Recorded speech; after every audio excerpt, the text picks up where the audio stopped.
Welcome to Mentors Collective. If you've been following me for a while, you might know my first successful business was actually a marketing agency. And marketing, I strongly believe, is the number one skill that you should focus and hone in on as an entrepreneur. In fact, a lot of the best business owners and companies that I've had the pleasure of dealing with started as expert marketers, believe it or not. So in this episode, I brought on a friend who I've been following for a long time, who is a king in the digital marketing space. From Ireland, James H. Blake is an entrepreneur who owns a successful digital marketing agency and multiple online e-com stores. He's done over 100 million in client revenue, and he's got a very strong following online and is an under 30-year-old entrepreneur. I follow him on Instagram. You should give him a follow too. But welcome, James. I'm excited to talk digital marketing with you. How are you, brother? Thank you very much, Jay. And I have to say, it's an absolute delight of mine to be on here with you because the feelings are very mutual. I think you're a fantastic entrepreneur yourself, and I'm absolutely delighted to do this and hook up. And it's fun, right? Over the years, watching your friends grow their company and get bigger and better. Incredible. And just rooting each other on from a distance. And now we actually get to sit down, chat, and hopefully give something back to the audience. So thank you for spending some time and congratulations on everything that you built. Thank you very much. And I completely agree. It's awesome to see everybody growing. And, it's cool because we've never actually met in the flesh, but I definitely think that we feel like we know each other. We've seen many successes within both of our businesses, and it's a really cool vibe. So thank you for having me on. Cool. And let's talk digital marketing. I was in the digital marketing space. We went away from that for a while. Now we focus on public relations. A lot of people I know have started digital marketing agencies that just kind of went flat or died. But you did the opposite, man. You started a digital marketing agency, and now you've got 2 beautiful offices in Ireland. You deal with clients all over the world.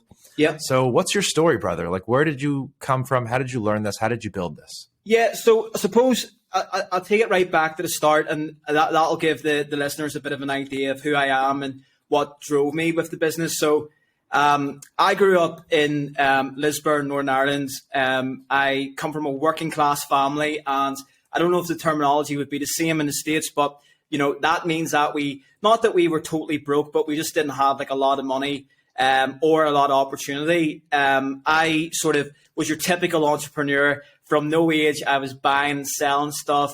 I was, I can remember back to like the days of like Pixo websites, Bebo, and like creating things on there and getting money for it.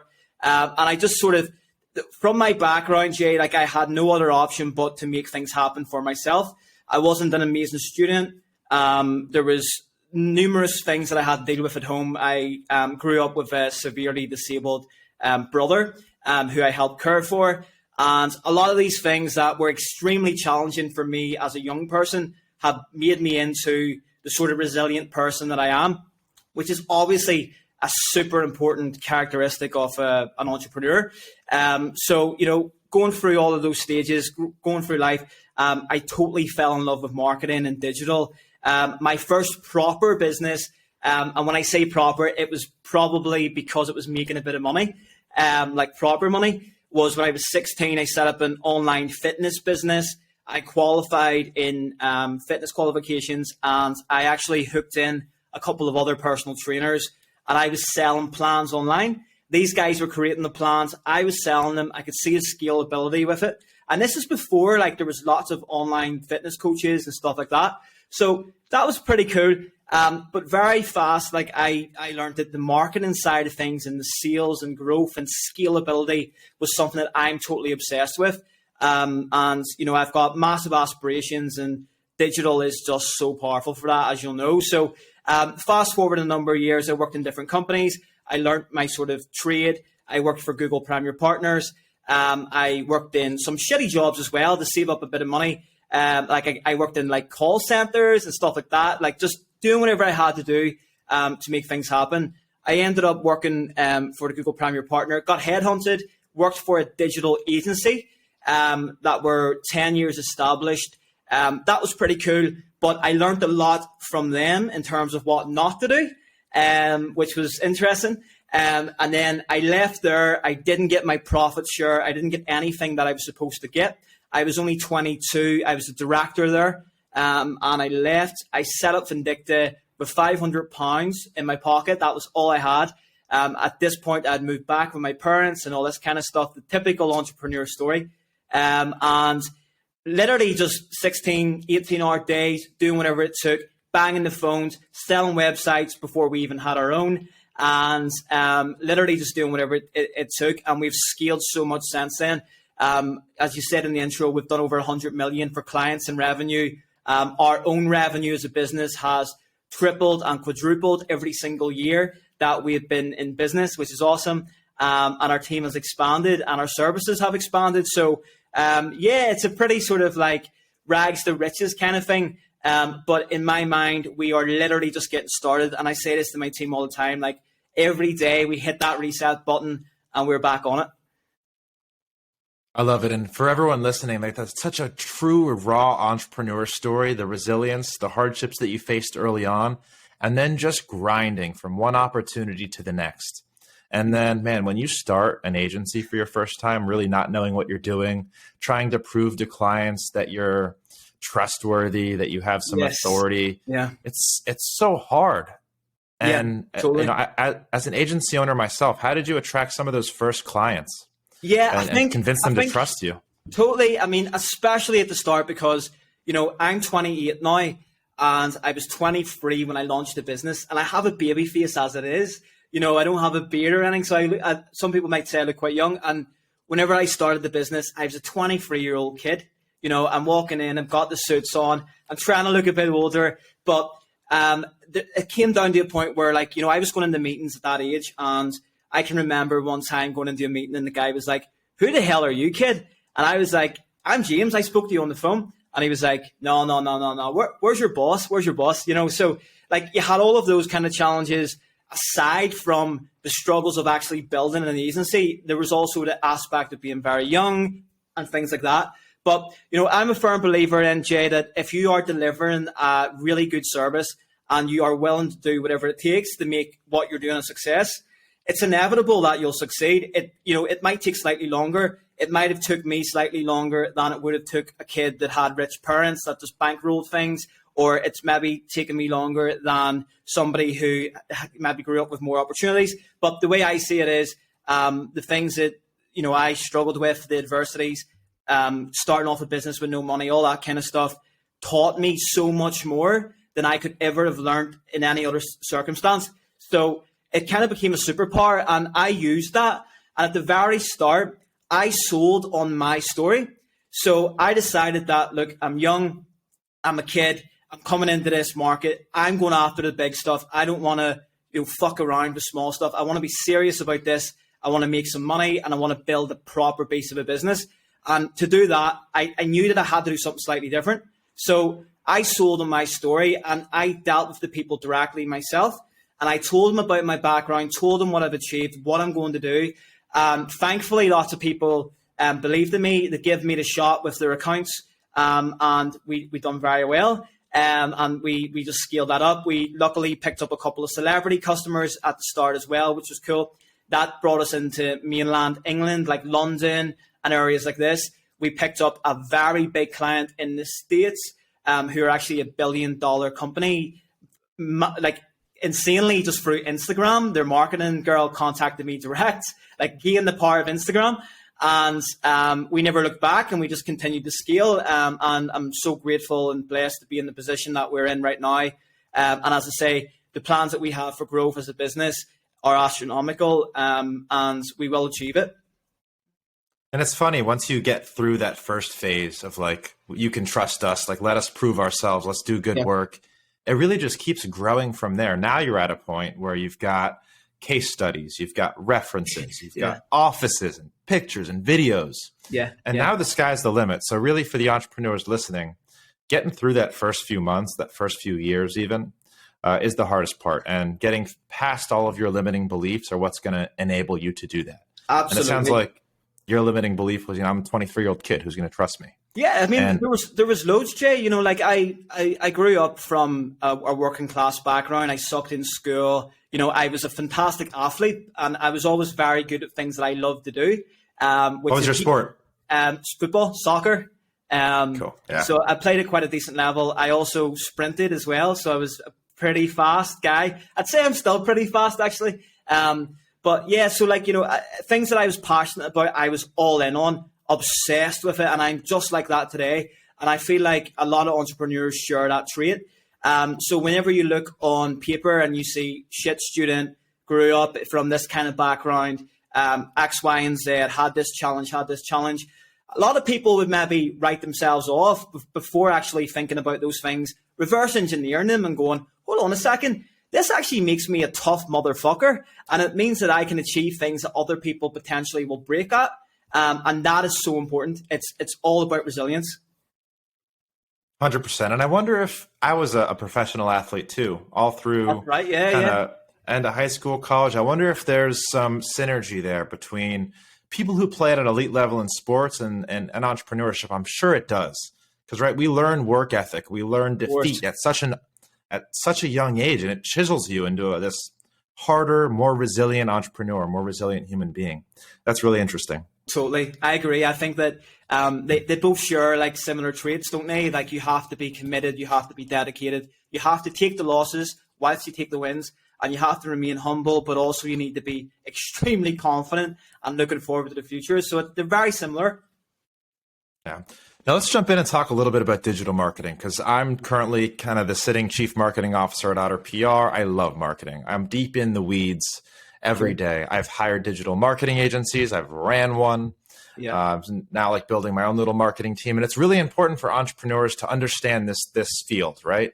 If you can't do marketing, if you can't do sales, and your product sucks, you've got no chance. If any of those pieces are missing, you're screwed, right? Yeah, absolutely. And that's the thing. Like so many people, I think that sales and marketing tends to have this kind of like nearly, well, sleazy kind of reputation in the sense that, oh, you're trying to sell me something? That must be bad. But it's like, no, I'm trying to offer you a solution to your problem. And that's like, I think that it all comes down to the quality of the services. And where we win is, I don't know if you can see it, but there's actually a sign around the side here and it says dominate in massive letters. And that's kind of like our slogan, don't just compete, dominate. And we sort of work with our clients and try apply the same ethos to them, to all of their accounts and all of their campaigns, where we're saying you dominate your market, not by selling shit or by selling a product that people don't want. You dominate the market by offering a solution to a problem, a viable solution that is actually really good. And then the sales aspect kind of melts away. Then it's just about the marketing. And that's, people have problems in 1, 2, or 3 of those categories, right? Yeah. But assuming you've got the best product or the best service in the world, you've got a great market fit. If you don't have marketing, your competitor who's worse than you is still going to win. So this is something that every entrepreneur needs to learn at some point. Arguably the first thing an entrepreneur should learn before even the product starts. Hell yeah. Right? Absolutely. And you hit the nail on the head there. I was saying like the company that's great at marketing will win, even if their product isn't as good as the company that is absolutely terrible at marketing, but maybe has a good product. And a great example of this would be the likes of, say, Google Ads and SEO, which is one of the 2 of the services that we offer to lots of clients. And, one of the things that we always hear from companies when they come to us is, why the hell is that guy number 1? We're way better than him. Why is he coming up on Google? And it's like, because he's invested in his marketing. Simple as. 100%. And marketing as a term is confusing to people. Yeah. It sounds so specific, but it's such a big umbrella. So many little things fall under the digital marketing umbrella, right? You mentioned a couple of them: SEO, Google search. Yeah. There's email marketing. There's cold email marketing. There's Facebook ads. You can advertise on all these platforms. Yeah. And it scares people, and people try and become an expert in all of them, learn everything and do everything all at once. And it can be overwhelming for entrepreneurs, especially new entrepreneurs. So talking to those newer entrepreneurs now, how should they approach marketing? So I think that you need to always think about the customer. There is no point if you sell, Rolex watches, your market isn't going to be the same market as potentially that, SpaceX would be or something like that. You want to be selling to your customers. So you want to find out what your customer's persona is. You want to find out what their behaviors like online, what type of things do they like to look at, what do they do, and that's who you then reach out to. And platforms are going to be different based on personas. If you actually look at data, you're going to find out, well, this type of person spends more time on Instagram. This type of person spends more time on LinkedIn. This type of person is more likely to purchase something online. And then you reverse engineer your campaigns around that. So it has to be data driven, because if you go in and you're like, oh, I'm going to do LinkedIn, Twitter, Instagram, I'm going to do Facebook, I'm going to do fucking every platform out there, TikTok, I'm going to do everything. You're not going to do anything. You're just going to move forward slightly and then you're just going to stop, because let's face it, we're a marketing company and we don't do everything for one client because there's so many aspects to things. So you have to pick things that are relevant to your niche, relevant to your customer, more importantly, and then go all in on those. If your customer is an avid user of TikTok, you want to smash that platform until it breaks, because that's where you're going to get your results. 100%, and very well said. Every business model is so different and every customer avatar is so different. Absolutely. So business owners, when you've got a product, figure out who's going to want this product and figure out where they're spending their time and market to them there. It's crazy, Jay, because people actually don't do that. Yeah. And you're like, why have you not? It's just I think it's a bit of a miscommunication or misunderstanding that you just go to the platforms, you put some ads out, and that's it. And that's all that you need to do. And that is just so far from the truth. I think it's almost like FOMO marketing too, right? You talk to your friend and he's like, I'm making so much money on YouTube ads. Yeah. And I'm like, well, shit, I should be running more YouTube ads. Yes. But my customers aren't on there watching YouTube videos, so it's not going to work well for me. Yeah. So this is really where, expertise comes in, because it's easy to get shiny-eyed and want to do everything. But I guess it applies to every aspect of life, right? The more of an expert that you become at something, the simpler that thing becomes to explain and to do more of.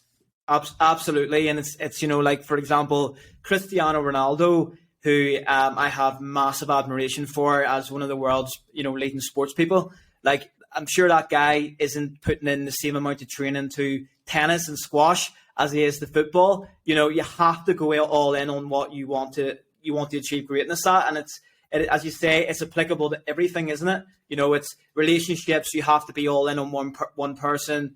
Friendships. You don't want to have a million fake friends. You want to have a small amount of good ones and nurture those relationships. And it's just the exact same principle. So you hear that, entrepreneurs? Figure out who your customer avatar is, figure out where they're living, and get really good at reaching them in one place. I think that's super important. And then that's marketing. But then on the other end of that is branding, right? Like once you reach them, now they're in your world.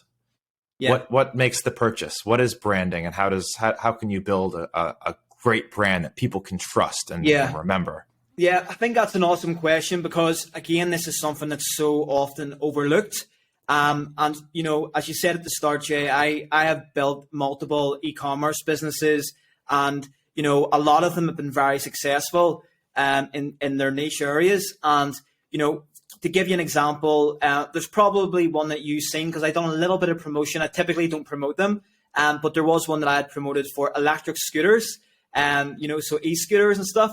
And I launched that during lockdown, and the very first month that it went live, it's on £130,000 in revenue. Like within 3 weeks, 130K, brand new business, no brand equity previously, nothing. We achieved that through planning, and a lot of that planning was based around the brand. So we established a brand maybe 2 months before we went live. We looked at Tesla. We looked at the way they do things, their text types, their font types. We tried to replicate that as much as we could. We looked at things like for example, content. We built up a content repository. We had folders filled with videos, with photos. We had everything ready to go. We knew who our customer was. We knew what our messaging was. And it meant that when we decided to pull the trigger on the Facebook ads, the Google ads, all of the things that would bring in this revenue, we already had everything planned and positioned that there was a brand there. It wasn't just this unknown e-commerce store that looks like it's drop shipping shit from China and no one's going to buy on it. and it was massively successful, very quick. And I always use that example with clients whenever they come to us and they're like, I want to just go all in on ads. And it's like, but you don't actually have the content to back that up. You don't have the brand. You don't have any brand equity yet. You need to focus on getting that. Then you go hard with it. And then you start to go into the world of remarketing, customers visiting your website. You start hitting them with YouTube ads. You start hitting them with social ads. You keep bringing them back. They're now your customer. They're now in your world. And eventually they're going to buy if they're the right kind of person and you've got your audience right. There might be several touch points, maybe 7, 8, 9. Like I've seen insane touch points where a customer's maybe viewed a product 20 times and then they've come back and bought it. But that's fine. Like, I mean, if the cost per acquisition is marginable and it's profitable, why the hell not? Just keep bringing them back. So it's all about, I think, get that brand, get the content there, and then make sure you have a plan in place. Don't just go guns blazing on ads, burn the shit out of your budget, and then you've nothing to use.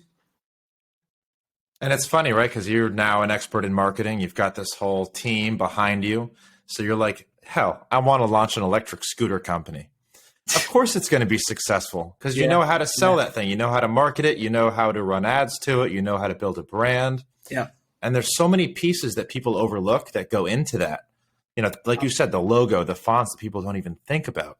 What is that going to make them feel?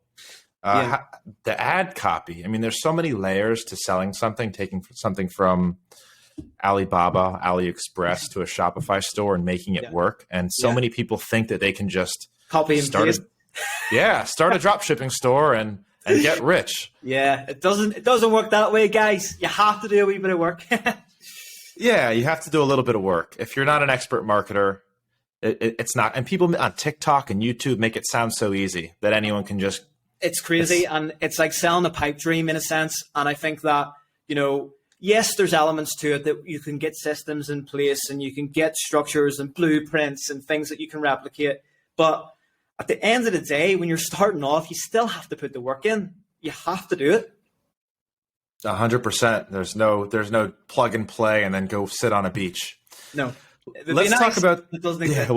It would be nice. We'll get there one day, but you got to put the work in. I mean, the decades of grinding to be able to go sit on a beach, and even then, I'm probably not going to want to sit on a beach. There's going to be the next project. Yeah, I'm the exact same. I think if any time I've ever went on holiday, I probably last about 1 hour, and then I'm straight onto my phone, on my emails, and I've got my laptop out.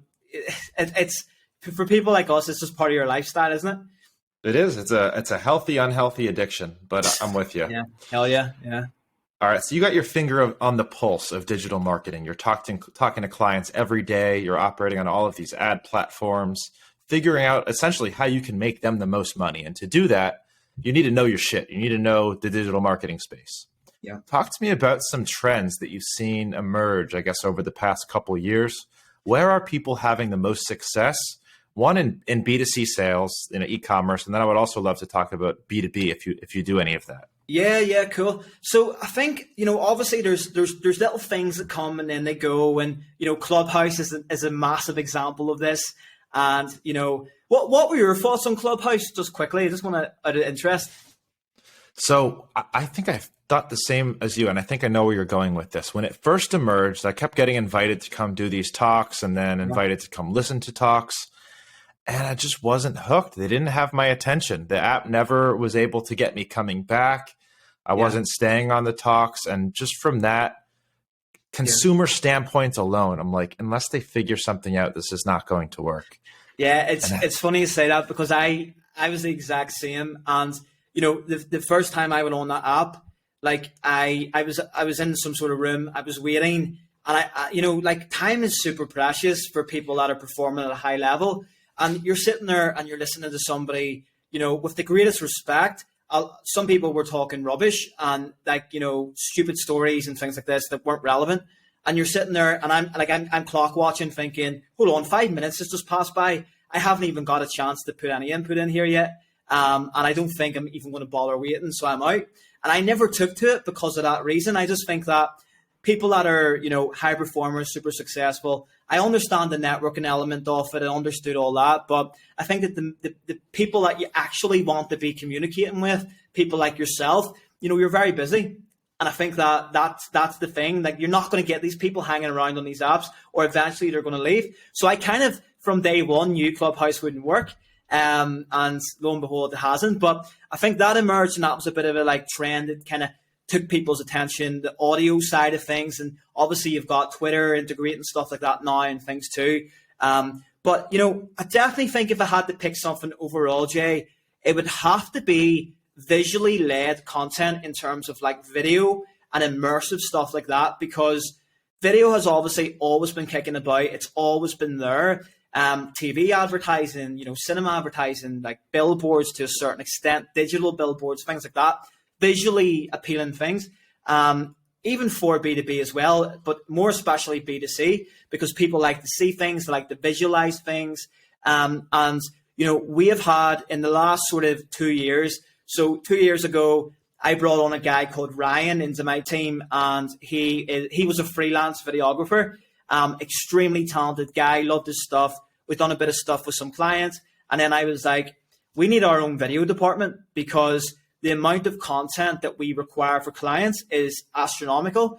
And also the way the market's moving, we need to be pumping out tons of visual stuff to keep our clients at the forefront. So we actually set up a video department. Ryan now heads that up as director of content within the business, which is cool. And he's built a pretty good, robust team. And that has just been super, super impactful for us, because it ties in lovely to, you know, Google ads. It ties in nicely to Facebook ads. It ties into YouTube advertising. It ties into LinkedIn advertising. And I think that that's probably been one of the biggest movers I've noticed. And then obviously you've got like the likes of this metaverse stuff, which is pretty like blow your mind out stuff. And I think that that's an exciting space. I purchased my first NFT about 2 weeks ago. I've been in crypto since 16, but the first NFT a couple of weeks ago, and I think that there's just so much going on in that space. But I think it's important that entrepreneurs and business owners don't get overwhelmed by that, and don't start thinking, holy shit, I need to buy some land in the metaverse or else my business won't fly. You know, there's so many options available with video and content that you can still immerse your customers in your product or service without needing to physically have them with a headset on, sitting, seeing your product. But I think that is something that's massively emerging. Yeah, and part of being an entrepreneur and a marketer, right, is always adapting, seeing what's going on in the world, where people's attention is going, is I guess the trigger word there. Like TikTok. Who would have known TikTok is going to be a great place to sell your e-commerce shit? Do you know what? Actually, I should have said TikTok. Yeah, TikTok's been huge. And, you know, like, this is the thing as well. We have clients. I put some of my staff through the TikTok partner course. So whenever TikTok started their advertising platform, the dashboard on the back end, which is really good, we partnered with TikTok, and some of the guys done the course, and it's very effective. But like, you should have seen people's faces whenever we're sitting with clients and we're talking about the strategy, and I'm sitting and I'm like, let's do some TikTok, guys. And they're like, TikTok, what? But they're forgetting that these platforms age, and people that, for example, are banging out Instagram now, dominating Instagram, potentially, you know, what, maybe, I don't know, 5, 6, 7, 8, 9, 10 years ago, like, a lot of these users were teenagers, they were young adults, but now there's a massive audience on Instagram for anything. And TikTok, I think, will go the same way as the users age up. And obviously, as TikTok implement more functionality, like they have the creator fund now, they have, you know, TikTok shops. So they are slowly but surely getting there. And the algorithm right now is as good as it's ever going to be. So use that shit before you have to keep paying just to get, you know, attention. So it's super, super important. 100%. And just like we talked about Clubhouse, how bad they were at keeping my attention. Yeah, TikTok is so good at keeping people's attention. It is unreal. It's addictive. As soon as it's addictive. So addictive. They figured it out. The algorithm is perfectly catered to what I like. I'm sitting there crying and angry at myself for consuming so much social media content. Like, oh, it's so good, but I can't stop. Yeah, no, you're totally right. I decided that I was going to get my team to start doing my TikTok for me, because I was consuming shit. And then I'm like, hold on a second, what am I doing here? And it's like 15 minutes has gone by and you're like, I have done nothing in these last 15 minutes, bar do this. So I've sort of got my team posting for me now and stuff on there to kind of keep myself focused.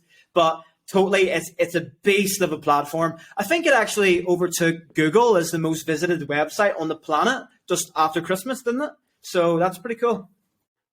That is really cool. And yeah, if you're looking to grow organically on social, I posted a video like last night. It's already got like 70,000 views organically. You can't do that on any other platform nowadays. No, TikTok, no it's really, it incentivizes you to create great content. So I'm glad you're on there. No, absolutely. Yeah, 100%. I've got a friend who has 16 million followers on TikTok. Jesus Christ. And off the back of that, he's created a career. Like he was, he's getting flown to events. He's doing all this cool stuff, and he's making a living out of it. And it's pretty awesome. It's a pretty cool way to make money. You know, posting a bloody 12-second, 10-second video online. It's not bad.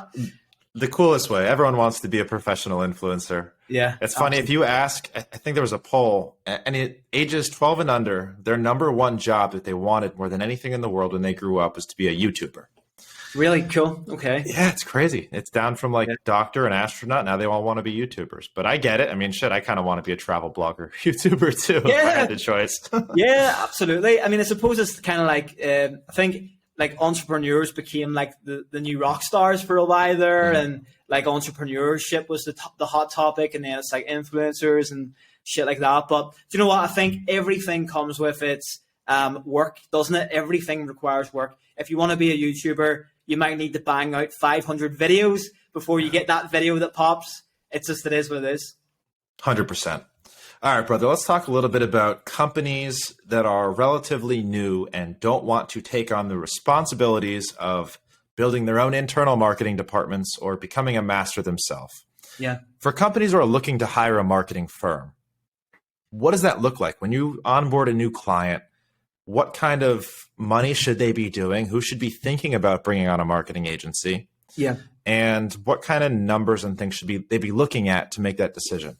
Yeah, absolutely. I think that, I suppose numbers aside, most businesses will know when they're at that point because you'll feel it in your bones that, you've got you might have the structure in place, but you're not totally utilizing it, or you're not reaching your audience properly, or you're maybe getting work in the door that isn't necessarily the work that you want, but you know that you're more than capable of producing the service or product for the other stuff, but you just don't know how to reach that customer. So I think that a lot of businesses come to this crossroads, and then it's kind of like it's time to look at help. And, some of our clients have internal marketing departments and are very large companies with maybe 20 people in their marketing team, but they still come to us because they don't have anybody who can do SEO. They don't have anybody that can look at it from a third party perspective outside of the business and give input that way.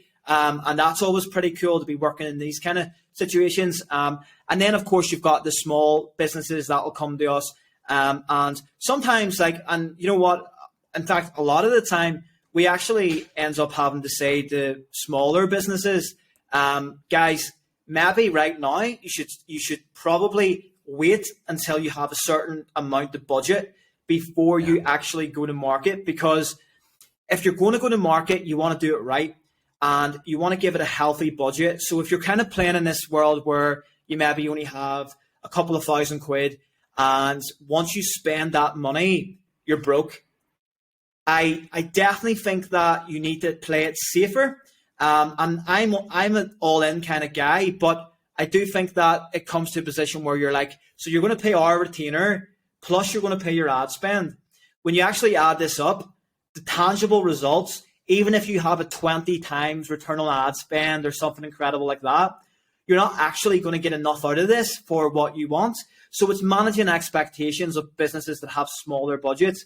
And for us, that's something that we started to do early on. And, 5 years into the company now, we're very sort of, the first thing we ask is, what's your budget? What do you want to achieve? What size is your business?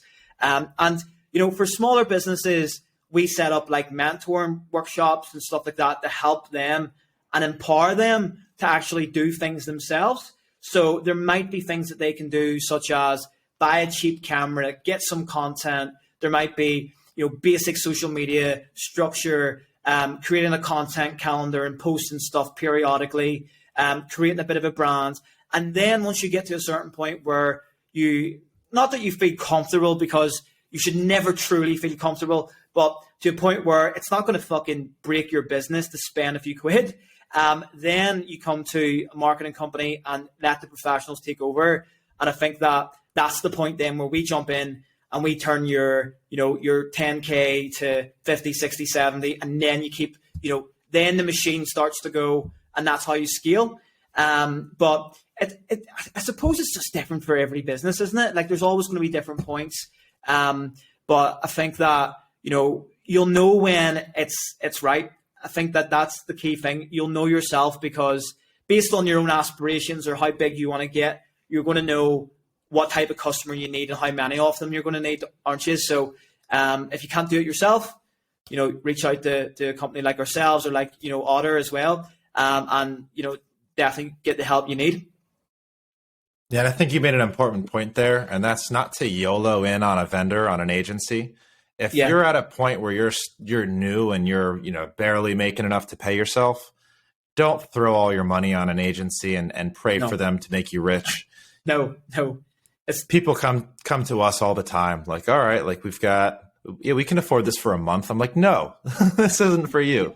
Yeah. We're not going to be able to turn your business around in 1 month. You need to be very comfortable for at least 6 months. Yeah. But anyways, that was great advice. Like you said, everyone's at a different point. Some people have funding from outside investors. That's a different scenario. Yes. Yeah. But I agree with you. No, absolutely. Right. And it's funny you say that, because we recently had, we had a company come to us and they wanted us to build a website. And we were like, okay, cool. Tell us about what you want. We've built some very successful auction websites, online auctions. Some of them turn over millions and millions of pounds. They've been fantastic. And this guy got in touch and he wanted to build kind of the next eBay, right? And we're like, okay, that sounds awesome. And his budget was like £2,000. And, it's managing expectations of, you do realize that eBay is an absolute beast. Like, you can't go up against eBay with £2,000. So it's being realistic in your approach as well, and just doing as much of it as you can. Because whenever I started Vendicta, I was the salesperson, I was the accountant, I was a very bad accountant at that as well. And I was the marketer, I was fucking everything. I was the office cleaner, I was everything. And over time, then you bring staff in, you delegate, and it's just the same principle. I did the same thing, and that is exactly the right way to do it. For anyone listening, learn all these things yourself, at least at a baseline level, so you can have that conversation and make money doing it before you start bringing other people in to replace you. Yeah. Let's play a little game. You open for a little game? Let's do it. Yeah. Yeah. All right. Absolutely. As a marketer as well, I'm kind of also a software junkie. There's all kinds of little hacks and fun stuff that I've learned over the years. Okay, cool. Think about a software or a tool that you guys use that most people don't know about that you think is really valuable to either your business or your customers' businesses. Okay. Yeah, cool. Okay. Tell us about the tool. What are we missing? What's the tool? So the one that I suppose the first one that came to my head was Hootsuite, because it is, it's a beast of scheduling system. And I think that for especially new businesses, it's super important that your time is consumed doing the right stuff. So instead of you sitting manually creating posts, posting them up throughout the day periodically, and taking your time away from actually implementing and taking action on your business and growing it, you can actually just do all of this stuff at the weekend or on a Sunday night, get it all done, schedule it for the week ahead. And the amount of time that's going to save you as a business person, as a business owner, I think is astronomical. So yeah, I don't know why, but that just popped into my head. No, if that's something that you guys use a lot, that provides a lot of value, I love that. For the same, Hootsuite's a great tool. We've used it as well for scheduling. Yeah. They link really well with all the social media platforms. Yeah. Hero Post is what we use to do our scheduling. Okay, cool. Also a great tool. Check it out. What do you use for website development? What is your go-to web dev builder? Yeah, so I think it just depends on the client. It depends on what kind of flexibility they want to have. So, for example, sometimes we'll get clients, security is a major thing for. So we'll build from scratch. So we'll actually just build and code the website from scratch using, Joomla or something like that there, because the security patches are better and things like that. For other clients, they, budget dependent as well. Some clients might come to us and they want e-commerce, and they might be sort of going towards the likes of Magento and things like that there as a CMS. And I hate Magento. I think it's so old school, so clunky. And do you know what? I would point them towards the likes of Shopify over Magento any day of the week. Because for e-commerce? Oh, yeah. Yeah, hell yeah. It's fast, it's flexible, it comes with great payment gateways that you're probably going to use anyway. Let's face it, most people are going to use Stripe or something like that. And it's so easy for the client to be empowered to then make changes. Whether they're big or small, it doesn't matter. We can always do the bigger ones. And then, similar to that then for your kind of basic website, I would sort of be saying WordPress. And, WordPress has a bit of a bad rep with some developers and dev teams because of security and things like that. But I mean, if it's the kind of business that it's not going to be getting hacked by, Russian hackers anytime soon, and it's the kind of business that is going to rely heavily on Google rankings and, getting traffic organically through Google, SEO is ripe with WordPress. It's fantastic for WordPress. So I think that, using sort of the simple platforms, but building something that's beautiful, but also manageable by the client for me is massive. And we've done the whole thing with like custom built CMSs and building from scratch and stuff for multiple clients. But what I've found is the relationship then isn't as good between us as a marketing company and the client, because every time they contact us and they want to make a change to their website, if it's custom built, we're going to have to code that. We're going to have to do some hard coding, and that's going to incur costs. And very quickly, they are spending a lot of money on the website. Whereas if we build using WordPress and then we install like Bakery Builder or Elementor or something like that, the client can be empowered to go in and make some changes themselves. Keeps the relationship great. They can focus most of their budget on their marketing, which obviously is essential. Doesn't matter how good your website looks or functions. If it's not out there, it's not going to make you any money. So yeah, I think there's a couple of ones there. But I always think that there's platforms there that do things well. They're simple to use. They're simple to build on. They're fast. They're efficient. And I think that, why reinvent the wheel half the time? So that's my thoughts on it anyway. I'm with you. I'm a expert WordPress developer and designer, and I was shocked at some of the clients bringing me Wix sites. I remember when Wix first came out, it was a joke. Yeah. Wix is really pulling their stuff together. I've still never used it, but it's amazing the new things that are popping up. Yeah, totally 100%. Yeah, and now you can make entire websites on ClickFunnels, on lead pages. There's a lot of great options out there. Yeah, and look, listen, we have developers in our team, and I know for a fact if I said to one of our guys, let's just build it on Wix, he'd probably have a heart attack. But, listen, see, whenever budgets are small or whenever time is of the essence, it's for a quick event or whatever, why not? Why not? Right? Yeah, why not? I'm with you. Yeah. All right, let's keep it going. Number one recommended marketing book that you've read? Oh, geez, marketing book. I think obviously all Gary V stuff is pretty good. Gary V is the man, and he actually follows me on Instagram, which is pretty cool. Really? Yeah, that's an impressive one. Yeah, Gary. So whenever I started Vendicta, at the very start, I swapped emails with Gary, and we actually arranged the meetup in London, but he got stuck in Boston, and we never got to have the coffee. But I've kept him sort of on the back burner that once we reach a certain level, I'm going to be like hitting him up and I'm like, Gary, listen, you've been following me now for 5 years. That's hook up now. And I've already visualized that it's going to happen. So yeah, it's pretty cool. But all the Gary V stuff is awesome. Grant Cardone's stuff is awesome as well. from a perspective of taking action on your marketing, being omnipresent, dominating your market. And then, one of the books that's just stuck in my head and it just popped up there. I'm massive into audiobooks and stuff and self-development. But from a marketing perspective, taking away the self-development side, there's a book called Oversubscribed by Daniel Priestley. I don't know if you've ever read it, No.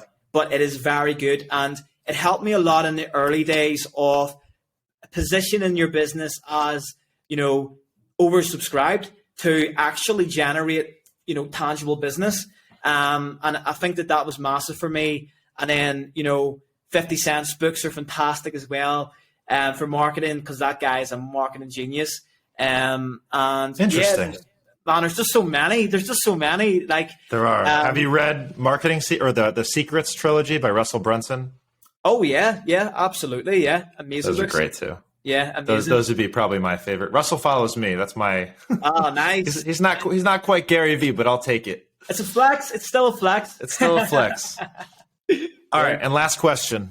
And you're not allowed to name any of the people that you just mentioned, but who would you say is your ideal go-to marketing guru? The guy that you follow on social media, watches YouTube videos, and just think he's really the guy for marketing. He's the guy, not Gary Vee. It's you know what? It's one of them situations where I think that I probably don't consume enough of other people's content, and I'm thinking, who do I consume the most content from? And it has to be Gary Vee. Like, it has to be Gary Vee. He's so entertaining. He's a master of entertainment and attention. The guy has, he knows exactly what he's doing, and he's branched into so many other areas of life that are so applicable to so many people. And like, you've got like, housewives that know nothing about marketing or business, but they know who Gary Vee is because he's done some videos on parenting, or someone who knows NFTs because Gary Vee's all over NFT scene and stuff. So like, I have to say Gary Vee stuff, it has to be Gary Vee, man. It has to be. I can't say anyone else. It has to be Gary Vee. What about yourself? No, I'm with you. I do love Gary Vee. Russell Brunson's probably my favorite. Yeah, I think he's a true master. I've gone to all of his conferences. I've talked to him several. Were you at one in 2021 by any chance? Yeah, funnel hacking in Orlando. We got to get you down for the next one. It is a blast, man. Some of the best people from all over the world come for it. It's just you're invited. Let's go. Yeah, come stay with us. I would love to. I would absolutely love to. Love it, brother. Okay, that's all the questions that I had. I would love to leave you a minute just to give any kind of final remarks, marketing tactics, strategies for anyone who might be listening. Yeah. Entrepreneurs with other businesses or people who might be wanting to start their own marketing agency. Yeah, totally. So I think that, all of the stuff that we've spoke about here are hugely impactful. They're all very disruptive. They're going to change things for your business and things like that. But I definitely think that, and this is something that I wholeheartedly believe in deep down, is that if your mindset isn't correct, none of this shit matters. None of it. Because you're not going to implement stuff, you're not going to take action. And, I've been through lots of things in my life. I lost my dad suddenly a couple of years ago. I've been in depths of, mental turmoil and came up and down. Life is a roller coaster. And I've felt what it's like to not have that motivation. And that for me was very scary. And that paralyzes you. So you need to have your mind correct. You need to be surrounding yourself and networking with the right kind of people. You need to stay motivated and driven. And to do that, you need to be educating yourself. You need to be developing yourself mentally. And then everything else kind of falls into place.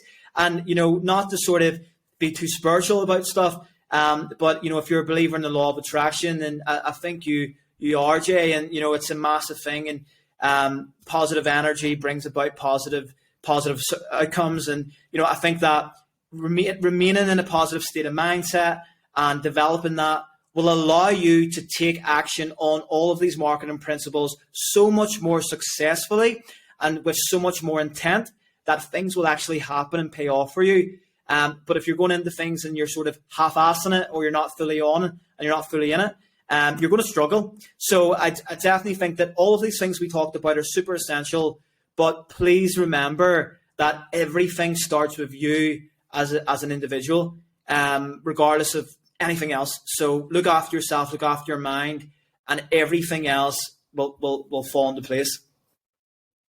Well said, brother. And to do that, like you said, mindset is everything. Surround yourself with people who inspire you, ideas that inspire you.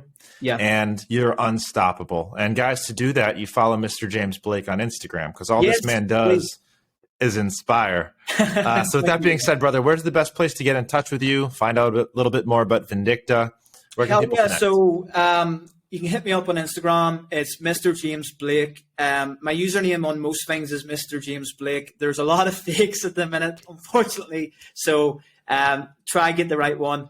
And, hit me up on there. You can also visit Vendicta Digital. That's Vindicta Digital. And you can, reach out to our team if you need any help with anything to do with any of the stuff I spoke about.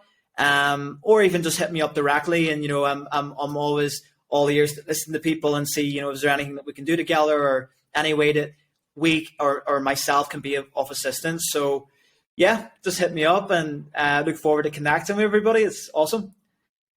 And thanks again, brother. Everyone go shoot James a follow. And James, this was a blast. It's an awesome conversation. I'm glad we got the chance to finally do this. Yeah, so many years to come, and you're going to join me down in Orlando for the next funnel hacking, right? Yes, let's do it, man. Let's do it. I'm super excited.